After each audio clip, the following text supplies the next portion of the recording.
Conference, a series in which men who make the news answer impromptu questions from men who write the news. They are introduced by William Clark. Good evening. This week, more than perhaps ever before, our thoughts are on Asia. And we have the exceptional good fortune to have in the studio tonight one of Asia's most prominent statesmen, the Prime Minister of India. Mr. Nehru, I am extremely grateful to you for coming here, and I speak on behalf of us here and on behalf of the wider public who are watching us. I'm particularly grateful as I believe this is your very first appearance on television. Yes, this is the first time I'm facing this ordeal. In fact, I know very little about television, except what I've heard about it. Well, I would like to introduce to you, if I may, the people who are, I hope, going to make this not such a bad ordeal after all. Sitting on my left is Kingsley Martin, the editor of the New Statesman and Nation, and beyond him is H.V. Hodson, the editor of the Sunday Times, and at the end, to ask the first question, is Donald McLaughlin, the foreign editor of The Economist. Prime Minister, when you return to India, people will be asking you what you thought of the coronation. What are you going to tell them? Well, I'll have to tell them a great deal, but principally that it's very impressive in many ways. The most impressive thing to me was, apart from it being a great spectacle, were the crowds here and the way they behaved. And one begins to like more and more the London crowds and their fortitude in inclement weather and their insistence on enjoying themselves whatever might happen. But is there going to be no criticism in India of your having come to the coronation? There was when I came, and there will be no doubt when I go back. But I don't think it will amount to much. Mr. Nehru, we all understand very well indeed why India decided to be a republic within the Commonwealth. What I think is a remarkable thing is why there is so little resentment in India towards the British in view of our past history. It seems to us that India is a most wonderfully magnanimous country. Can you explain this remarkable phenomenon of forgiveness? Well, partly we don't, I suppose, hate for long or intensively. But chiefly I think because the background that Mr. Gandhi gave us during all these past decades.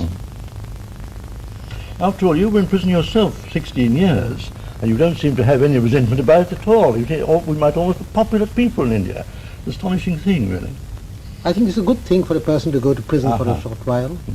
And to be Prime Minister for 7 years. I was going to ask, looking back on those 7 years and remembering all the hopes that were expressed at the time when India gained her independence, do you feel that they have been years of satisfactory achievement, or have you disappointments, Prime Minister? Both. I think we have certainly achieved much, and there has also been a lack of achievement. We haven't done what we wanted to do, so it's both satisfactory and unsatisfactory. Could you elaborate that a little? What have you been disappointed in? That's rather a big question. There are so many things in India. Can I give you a lead about democracy and the progress of political democracy in India? Well, generally speaking, I would say that politically we had advanced. The unity of the country, we've put an end to all the old princely states. We've had these general elections which were remarkable on a tremendous scale, and we've built up a good democratic structure. What troubles us chiefly is the economic side. I believe we have made progress. I should like the progress to be much faster.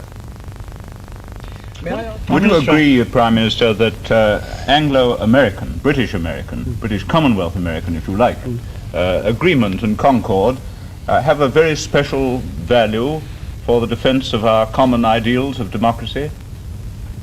Yes, certainly. And that to aim for that has a value of its own, and that it may require sometimes some compromises from our side with policies that we don't see 100% eye to eye with on the other side of the Atlantic. But Mr. Hodgson, politicians are always compromising. They have to. But there is a tendency, if I may say so, for leading statesmen in Europe and America to look at the world from Europe and America. Well, if we look at the same world with the same principles from, let us say, Delhi or some place or Karachi, well, the world looks slightly different. Geography counts. Take the question of China. China is a distant country to most people in Europe and America. China is a country having a 2,000-mile frontier with India. Well, it's a different picture to us immediately. Well, I certainly agree that your contribution from Asia is an invaluable one. I just wanted to suggest that is, I say, that is the value, one of the significant features of the Commonwealth conferences, that these different viewpoints come up, maybe if you like slightly clash, but in a friendly way, I mean, and lead to a better understanding. That, I'm afraid, is all that we have time for now tonight, Mr. Nehru. I would like to thank you on behalf of ourselves and of the public, both for the questions you've answered as Prime Minister and also a few asides from Mr. Pandit Nehru.